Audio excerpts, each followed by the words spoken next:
বাংলাদেশ জামায়াত ইসলামী ভাষাঘাট থানার সম্মানিত আমির জনাব ডক্টর মোহাম্মদ আহসান হাবিব ভাই আমাদের এই এলাকায় সফরে আসছেন এবং সফরে এসে আমার অন্যরকম ঝালমুড়িতে তিনি আগমন করেছেন। তো তিনি আমার এখানে আসাতে আমি খুবই খুশি হয়েছি। তো ভাইজানকে কী দিয়ে আপ্যায়ন করাবো তিনি কিছু খাইতে চাননি, তারপরেও তিনি আবেদন করেছেন যে তিনি চটপটি খাবেন। ভাইজানকে চটপটি বানিয়ে দিয়েছি। তো ভাইজান চটপটি খেয়ে খুব খুশি হয়েছেন এবং তিনি তার অনুভূতি প্রকাশ করেছেন এবং আপনাদের সকলকে তিনি সালাম দিয়েছেন। আপনারা যারা অন্যরকম ঝালে আসেন আপনারা রেগুলারলি আসবেন এবং ভালো পরামর্শ দিবেন যাতে আমি স্বাস্থ্যসম্মত সুন্দর খাবার পরিবেশন করতে পারি। এই বলেই ভাইজান আমাদের মাছ থেকে বিদায় নিয়েছেন। তো ভাইজানের অনুভূতিটা শুনুন, তিনি আপনাদের উদ্দেশ্যে কি বলেছেন। আসসালামু আলাইকুম রহমতুল্লাহি ওয়া বারাকাতুহু। ভাইজান কেমন আছেন আপনি? ভাইজান আলহামদুলিল্লাহ,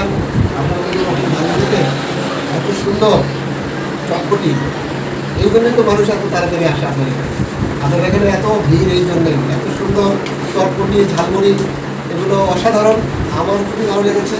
আলহামদুলিল্লাহ, আমি আপনার এই অন্যরকম ঝালমুড়ি এটার উত্তরোত্তর আরও সফলতা কামনা করি এবং আমি আহ্বান জানাবো আশেপাশে প্রচলিত আশেপাশে যারা আছেন তারা আপনারা অন্যরকম ঝালমুড়ি একবার হলেও আসবেন এবং এখানে ঝালমুড়ি ফুচকা চটপটি এগুলো আপনারা খাবেন।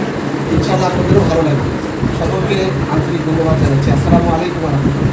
জি ভাইজান, দোয়া করবেন যাতে আমি সবাইকে সুন্দরভাবে ভালোভাবে পরিবেশন করতে পারি এবং স্বাস্থ্যকর খাবারটাকে পরিবেশন করে সবার সামনে উপস্থাপন করতে পারি। দোয়া করবেন। আলহামদুলিল্লাহ, আপনার জন্য অনেক অনেক দোয়া। আপনার এই প্রতিষ্ঠানে আরও সাফল্য অর্জন করুন, আরও এগিয়ে যাক, এই দোয়া করছি।